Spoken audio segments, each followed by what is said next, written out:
Hello and welcome to The Nest. My name is Cecilia Mweni. The Nest comes to you courtesy of CTN, where we create a world of decent conversations. And today's conversation is on grooming. One of the struggles that most first-time mothers have is the issue of washing a baby. Should you wash the baby from day one, or do you wait for a certain period of time before you start washing the baby? And by this I mean dipping them in water as opposed to wiping them. Well, these are some of the questions that we'll be talking about together with two of our guests, one who's a mother and another one who's a doula. Stay tuned.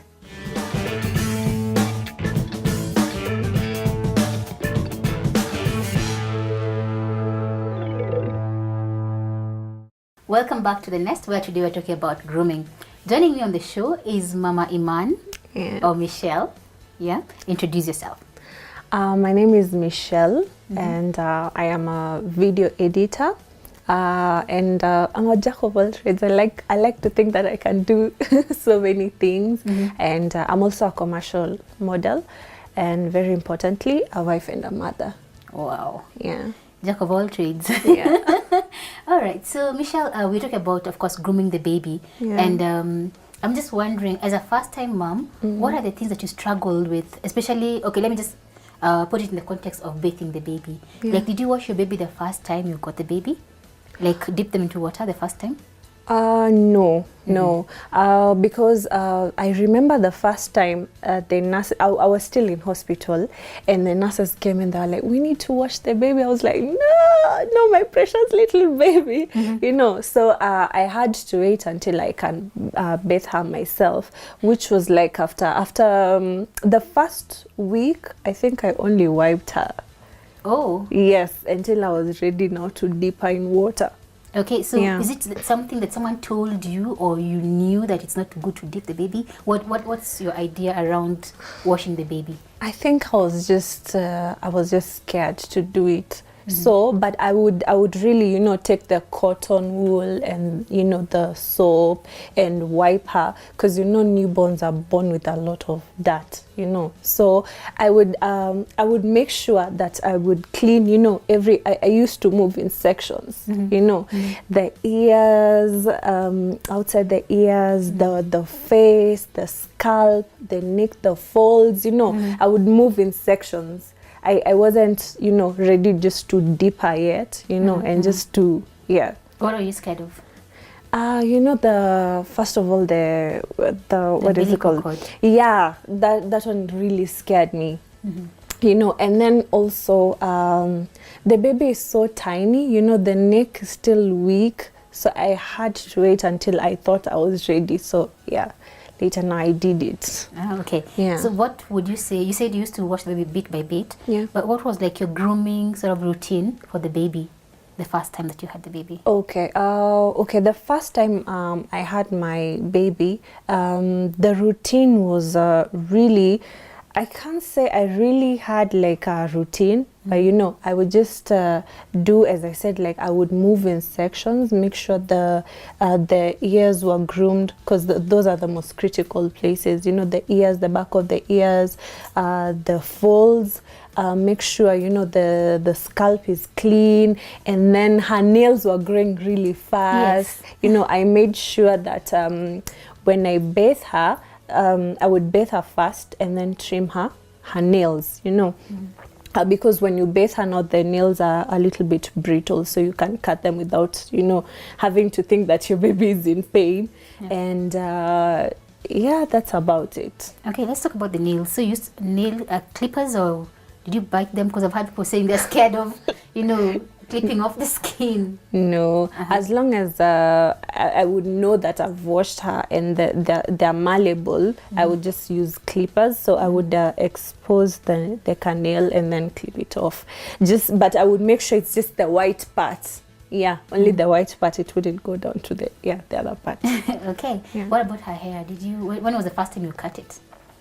I cut her hair, I think at a month. Because it was, and then it was so, it was weak. So people would tell me, if you cut it off, better hair would grow. And then the back was really just a patch, So yeah, I would the first month I cut her hair, and then after 3 months again I cut her hair, and now her hair grew, uniformly. The patch was filled in, yeah, and now she had a little cute little afro. Okay. Yeah. So the patch was because of the tanning, or? Yeah, because of the sleeping, Oh, okay. yeah. But I used to put her on the sides too, so that the patch would grow. Okay. Yeah. Okay. Let's talk about teeth. When they still have the gum, Yeah. and the time they come to grow teeth, when did you introduce, like, sorry, how old is your baby? I should have asked that, because then I want to know, like, do you brush their teeth? What kind of brush do you use? Do you clean their gums? Such kind of things. Okay, my baby right now, she's 1 year, 3 months. So when she still had her gums, I would use, clean clothes and water and just rub her gums, because the what is it called? The obstetrician told me that the gum also needs to be clean. You don't have to wait for the teeth to come out for you to start brushing them. So I would clean the gum. I would just wrap my finger, the cloth on my finger, and just rub her gum, And then now she has, how many teeth? She has 5 teeth. Now I feel I started brushing her teeth, because actually she's the one who showed me that she was ready to do it. Oh. Yeah, she would see me with my toothbrush, and then she would cry for it. So we got her a little toothbrush, and then she just started imitating brushing her teeth. So now she brushes her own teeth. Okay, with toothpaste, without? Just a tiny bit. Yeah. Okay. Did you have, like, any issues, like any questions you wanted to be addressed concerning grooming at that time when you're still learning? Yeah, obviously, like I love knowledge, so I used to do a lot of research. I used to call people I know, ask them how did you do it and all of that. Yeah, so Google was my friend. Yeah, I got a lot of information off Google. I also, from the time I was pregnant, I had signed up to this baby center. Yeah, baby center. Yeah. So baby center would tell me, okay, now your baby is ready to brush her teeth. Now your baby has reached this milestone. Yeah. So I found that most of my questions were answered through that. Yeah. Maybe finally I can ask you about the kind of products you used on your baby. Like, what worked, what didn't work? Okay. They come in sections. There is the hair, and then there is the body. So for the hair, I just used, there is this pure coconut. That's what I used to use for her hair. And I used to find that it used to, I don't know if it's the thing that worked, but her patches started filling in, and that's what really worked for her hair. And then for the body, I used to look for for products that I used one line of products, which the ingredients, I used to look for ingredients that don't have paraben and alcohol, because I used to search for ingredients that are more organic other than the chemical stuff. Yeah. Oh, I think you're a pretty cool mom. You had all that knowledge. Yeah. Okay, so when you come back, we'll be joined by Adula, who will be explaining more to us about grooming.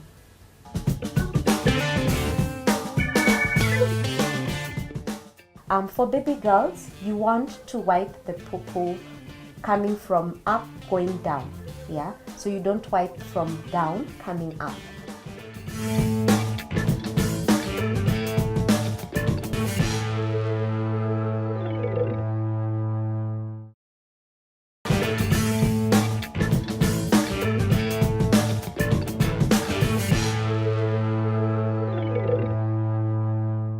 Welcome back to The Nest. Joining us on the show is another guest. I'll let you introduce yourself.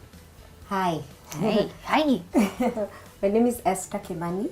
I am a doula, childbirth educator, lactation consultant, and many things to do with babies. So maybe a baby specialist, I would say. Okay. Yes. So we have a baby specialist in the house. and we're talking about grooming. And one of the things that the first question I addressed with Michelle here was the issue about bathing the baby. Yes. You know, the whole myth surrounding whether you dip the baby in the water the first time or you just wipe them. How do we go about that? If a baby is all right, they are healthy, they are okay, their breathing is okay, they don't require any assistance after birth, you can actually dip them in water. You can have them have a full bath dipped in water. But if a baby is unwell or has an issue, then we wait a bit because we don't want to expose them so much to the elements. So you take a bit of time, so that one you wipe down the baby. So it depends. When you say the baby has an issue, what kind of like issues? For example, if you get a premature baby who is still not yet breathing properly, they probably need to be in the incubator. So those ones you will not wash them immediately. Or if a baby is okay, but they fall sick, like you can give birth and the next day maybe the baby has a fever or has an infection, then those ones we say you wait a bit and let them become healthy again, let them get over the infection, and then you shower them. But for a baby who is okay, is breathing okay, is doing all the things that they need to do, those ones can be bathed. Okay. Yes. Michelle, what was your fear?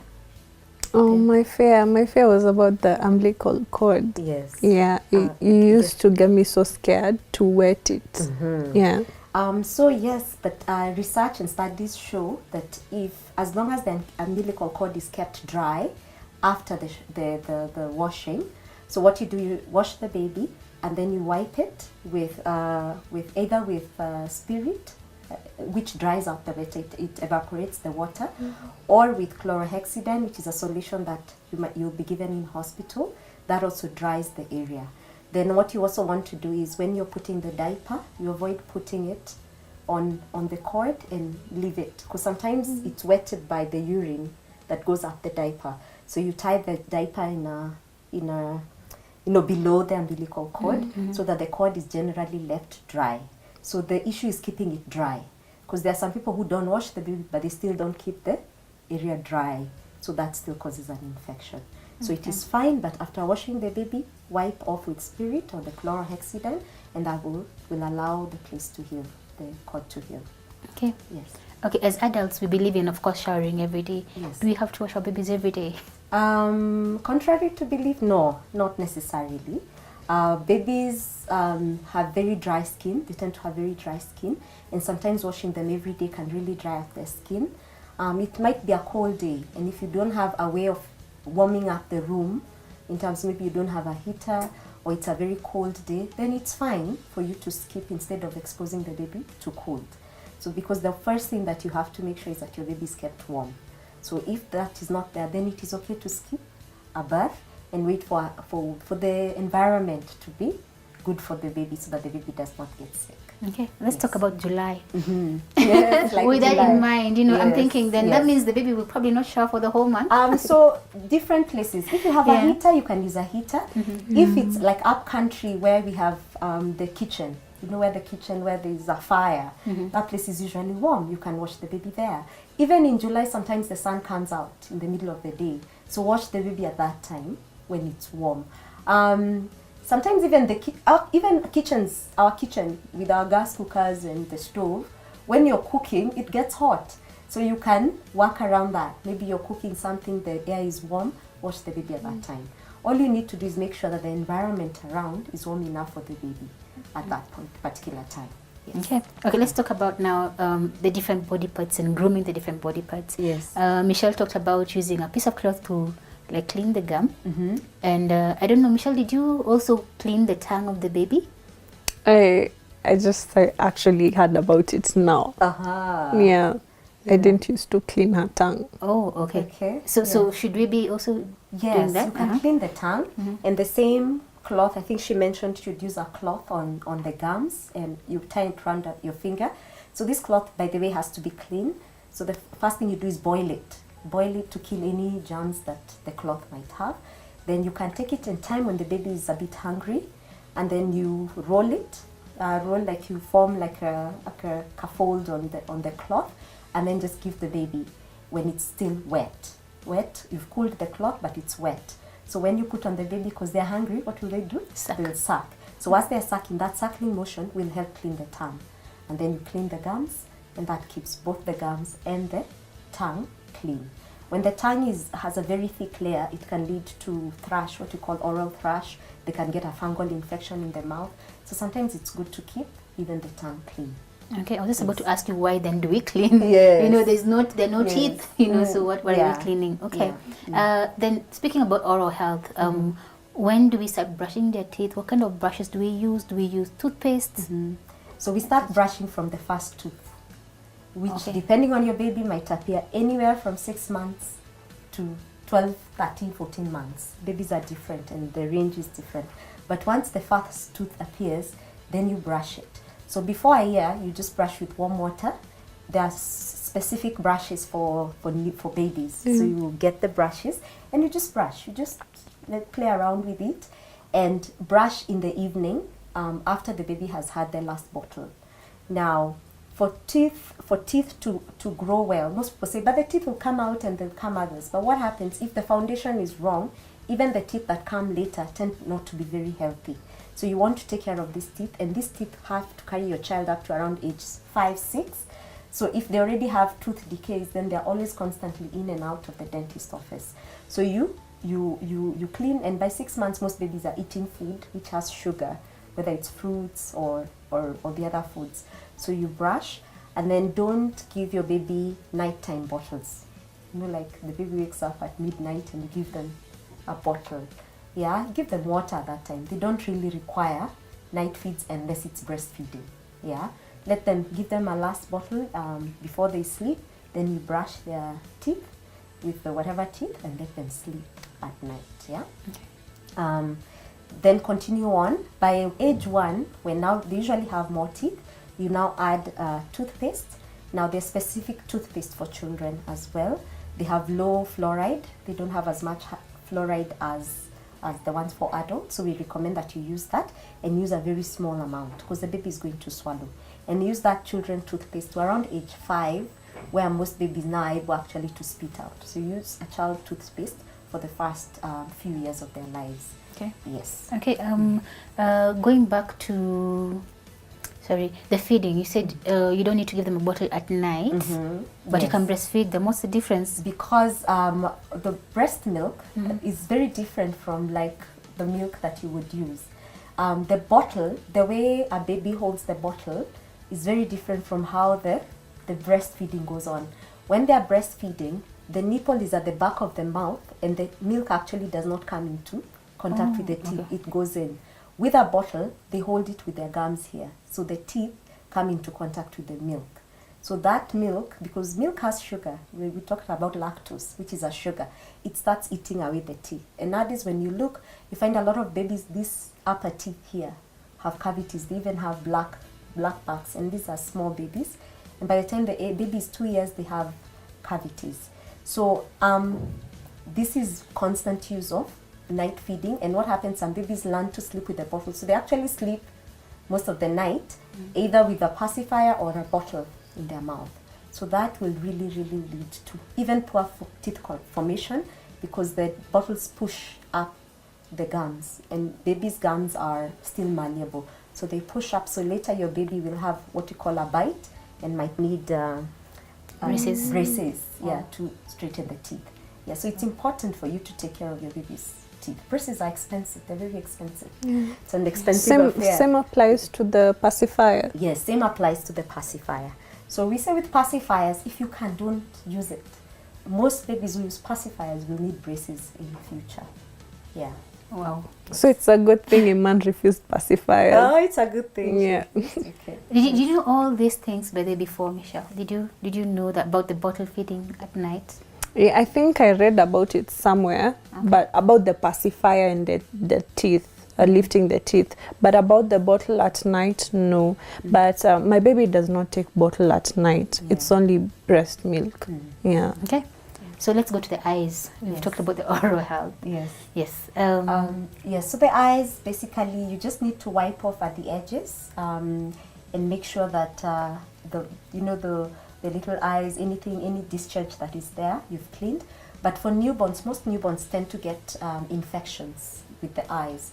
So you want to clean each eye separately, because each one eye can infect the other one. So you take a swab of cotton wool and wipe. Make sure that you've cleaned the eye nicely, you've removed any discharge. Then you take a separate one and you wipe the other one. So you don't use the same one. That way you don't spread an infection. Same with the ears, and same, with basically the first few days especially. Most babies will get an infection, but eventually it clears and you'll be given medication. Okay. Yeah. Speaking of the ears, should we use cotton buds on babies? It is very risky to do so. Rule of thumb, if it's a place that you're having to struggle to get to, you're not supposed to be there. So you wipe the outside where you can actually reach without poking anything. You can easily pierce your baby's eardrums, and that will affect their hearing. So you wipe, yes, with cotton wool the places that you can actually reach. If you're using cotton buds, you can clean the cleft only, but don't go into the eardrum, the ear space itself. Okay. Yes. Yeah, and I also read that, when you clean out the wax, Yes. the ear actually produces more wax. Mm-hmm. Yeah. And the wax is supposed to be there initially. So Initially, it's supposed to be there. So you don't need to go in. It's just the outside of the ear. So you only clean the one that you see coming out. Yes. Yeah. And if you see it coming out, Yeah. which is rare, Yeah. so to speak. Okay. Yes. Is grooming for girls different from the grooming for boys? Especially in the diaper area, Yes. it is, because basically a girl's just the physiology of a girl is very different from a boy. But first of all, you must keep the area clean, both for boys and girls. You must clean the baby, change the diaper regularly. I find people saying, I change a diaper after 8 hours. Really, that is, the baby is having a lot of susu and poo-poo, and that can really irritate the skin and make them have diaper rashes, yeast infections, and a lot of that. So you want to do a space of 2 to 3 hours and change the baby often, so that they get to be clean around that area. For most babies, we also recommend that for both sexes that you air them, have time where you leave them when it's nice and hot, and maybe when you're taking them out the sun, let them just have a time when there's no diaper, just let them be, just let them air out. Yeah, it's really nice. It makes them, most of them, you'll see they even like it, and they kick their legs and they just feel a lot of freedom. Yeah, so that's recommended. For baby girls, you want to wipe the poo-poo coming from up going down. Yeah, so you don't wipe from down coming up, because that means that you will take feces into the vaginal cavity, which can lead to infection. So you hold the girl and then you wipe coming from the top going to backwards. For boys, it really doesn't matter. Yeah, okay. You can wipe, but basically that's the basic difference that you want to look at. Okay. Yeah. So should you always wash? Do you wash or do you just wipe? It's okay if it's just usually recommended that you wipe at least with some water, just warm water, some water.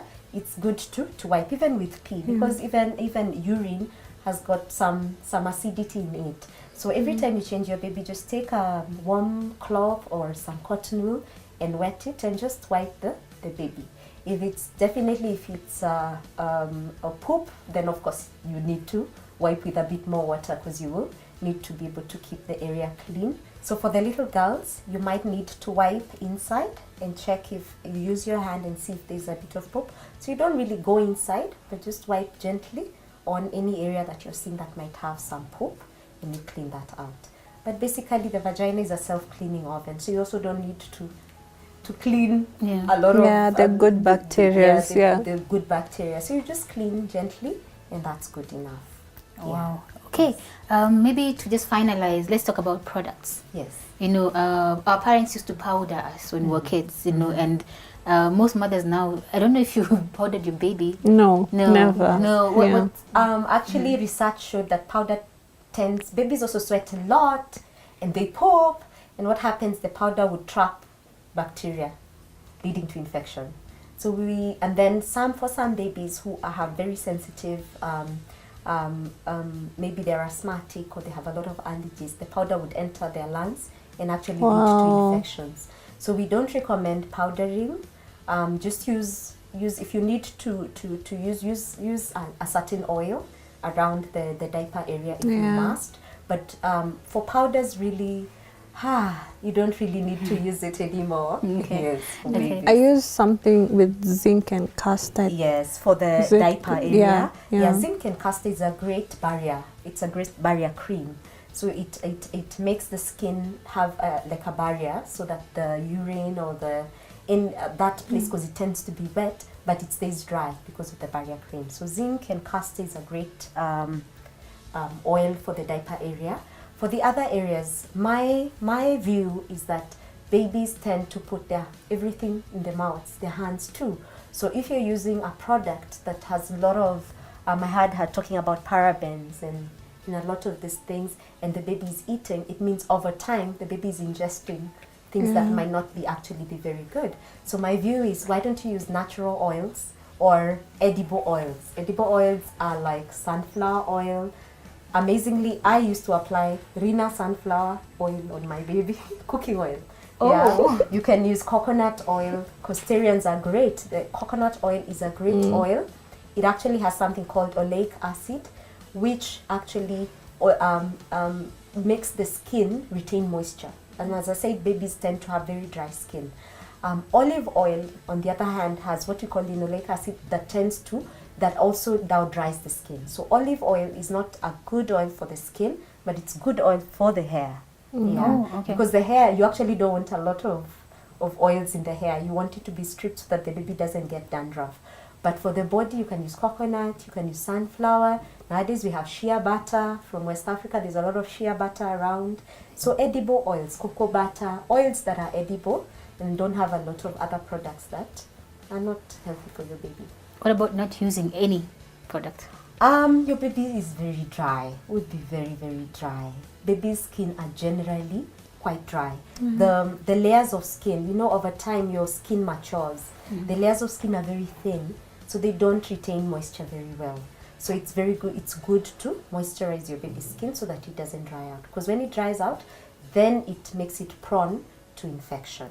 Yes. Wow. Yeah. I don't know if you're feeling the way I'm feeling, but I'm thinking I should have met her well, not 10 years ago, but when my babies were still babies, I would have done many things differently. I don't know about you at home. Why don't you write to us and tell us what you do as a routine for your babies when it comes to grooming? This is The Nest only on CTN.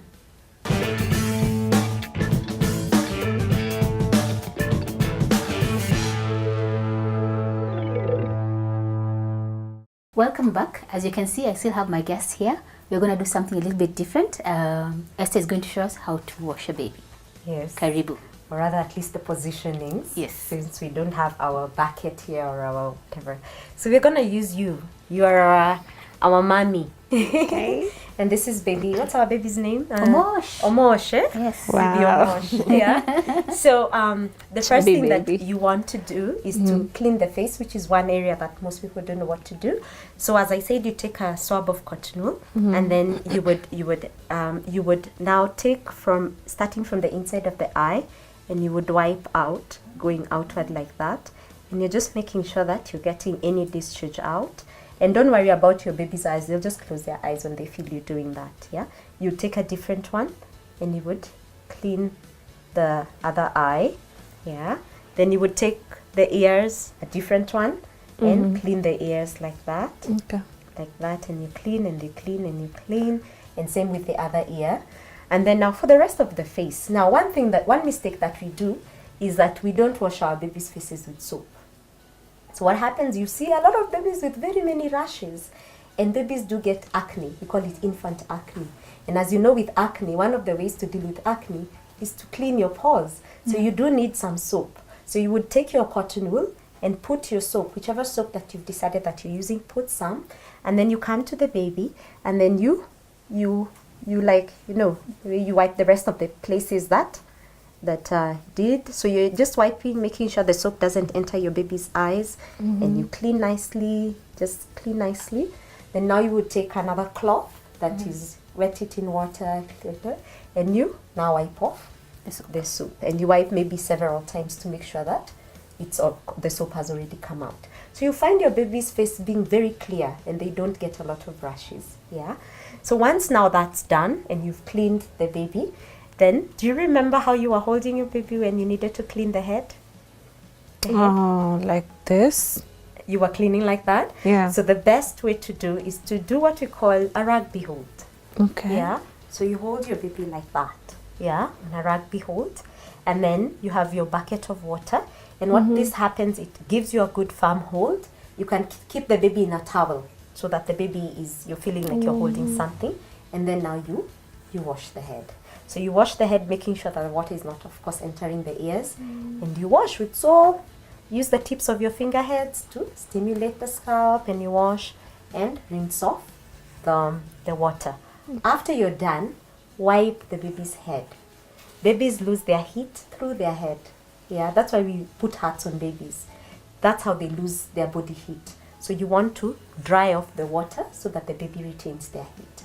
Then once you're done, you can now undress the baby, the rest of the body of the baby, and make sure that you have enough water in the basin. Don't have little water. I always say, put yourself in your baby's perspective.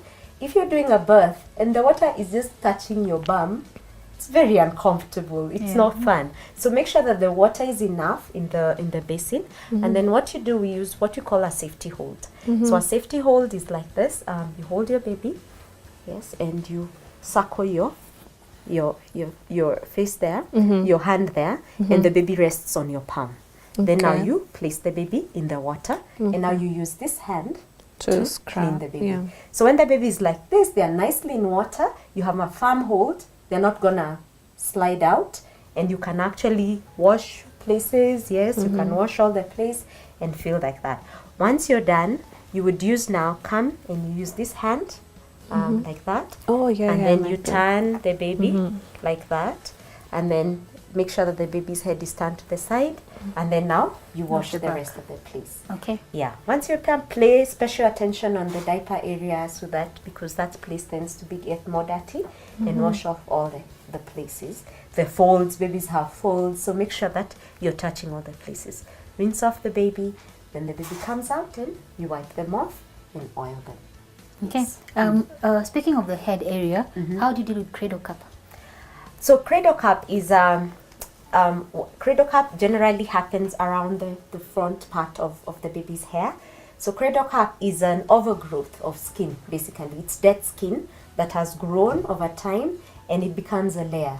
So to get rid of cradle cap, you can do a very simple thing. Take some olive oil, for example. Olive oil, flood the place with that olive oil, like put a lot, yeah? And then leave it on for around 30 minutes. Then take a jolly comb, you know the small jolly comb that has bristles, that has sharp bristles. Then you just come in and you just comb it out. It will just come out. I say usually, like as girls, we used to come and remove dandruff on each other's hair. So it's the same thing. So you just come in, remove, and the skin it's dead skin. So it just comes off with that, because the oil dissolves it. It's dead skin. So the oil dissolves the scalp, the dead skin, the cradle cap, and then after that wash the baby's hair, and you'll find that the baby's scalp is clean. Okay, I'm just thinking this part of the baby is quite sensitive. Yes. You know, and I think most parents are worried about touching and brushing it. Yeah. The amazing thing about our baby's head, the only thing that has happened is that it's not fused. Yeah. So this, because to allow for labor and birth, the scalp is not fused. But it is not as delicate as we think. The labor process is much harsher to your baby than you'll ever do. So as long as you're supporting the baby's neck, this place, yes, it is sensitive, but it is not hard, and you're not using a lot of force. So you're just using gentle pressure to just remove. You're just actually combing out the skin. Don't be afraid of it. You can touch. You can feel the pulsing on the little hole that's here, but it's actually a generally placed. So you're not applying a lot of pressure when you're actually doing the cleaning of the baby. Okay. Yes. So we have a clean baby now. Yes. When it comes to dressing, Yes. I think sometimes we tend to overdress the babies. Aha. Yes. So you know what's The boshoris and yes, the boshoris and the, Yeah. and the 5-6 layers. yes. So babies are human beings. They feel hot and cold just like us. So rule of thumb, if your baby, you're waking up finding the baby soaked and wet, then you're overdressing your baby. If you touch the back and you're finding it's wet with sweat, actually that sweat comes back and makes the baby cold and can lead to infections because the baby is constantly cold. So the rule of thumb is 1 extra layer than what you are wearing. So if I'm wearing like this, I'll probably add a sweater on my baby, or an extra romper or an extra cloth on the baby. And then now the shawl that covers the baby. If I'm wearing a sweater, then I'd add maybe another layer on the baby that when the baby is wearing. If the baby is asleep, you also don't want to use very heavy covering. Yeah, we talk about sudden infant death, and sometimes it's because the covering that's covering the baby is so heavy that it actually impairs the baby's breathing. So you want to just dress the baby in 2-3 layers at most at night, maybe add an extra layer at night, and just a covering that is not very heavy. I find blankets, and then they are folded, so they are double the weight, and all that weight is at 2.7 kilo baby, so that's too much. So you just want the baby, and when you touch your baby should not feel like they've been sweating. They should feel comfortable and warm. Yeah. Okay. Yes. Oh, that's a lot of information to take in. Yeah. At least we've learned something today. Yes. So I'd like to thank you so much for coming on the show. Thank you. Yeah, karibu tena. Yes. And thank you, Michelle, for gracing us with your presence. It's been a pleasure. Yeah. And for being a super mom. We try. So this is the nest. When we come back, we'll have the shop and swap segment. Do you have anything, any baby stuff that you'd want to sell or swap? Please do send us the pictures on the number on your screen.